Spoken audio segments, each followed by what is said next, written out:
হিজরি 1447 সালে সফর মাসে সৌদি আরবের মক্কার মসজিদুল হারাম ও মদিনার মসজিদে নববীতে মোট 5,28 লাখের বেশি মুসল্লি ও ইবাদতকারী উপস্থিত হয়েছেন।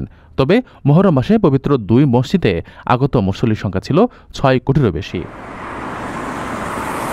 সৌদি আরবের হজ ও উমরা বিষয়ক জেনারেল অথরিটি শনিবার জানিয়েছে, সফর মাস জুড়ে দুই পবিত্র মসজিদে মুসল্লি ও ইবাদতকারী মোট সংখ্যা দাঁড়িয়েছে 5,28,23,962 জন।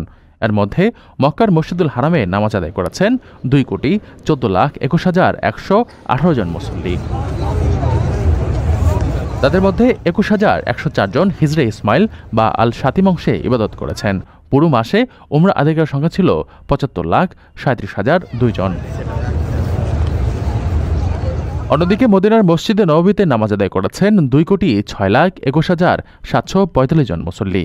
এদের মধ্যে 11,88,386 জন রোজা শরীফে নামাজ পড়েছেন।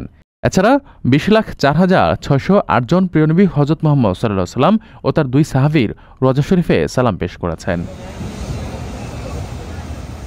আপনার স্বপ্নগুলো আকাশ ছুবে প্রবাসীর হেলিকপ্টারের মাধ্যমে। বিয়ে, জন্মদিন অথবা যে কোনো বিশেষ প্রয়োজনে হেলিকপ্টার ভাড়া করতে যোগাযোগ করুন স্ক্রিনে দেয়া নাম্বারে। প্রবাসীর হেলিকপ্টার, নিরাপদ ও সাশ্রয়ী বাহনের বিশ্বস্ত নাম।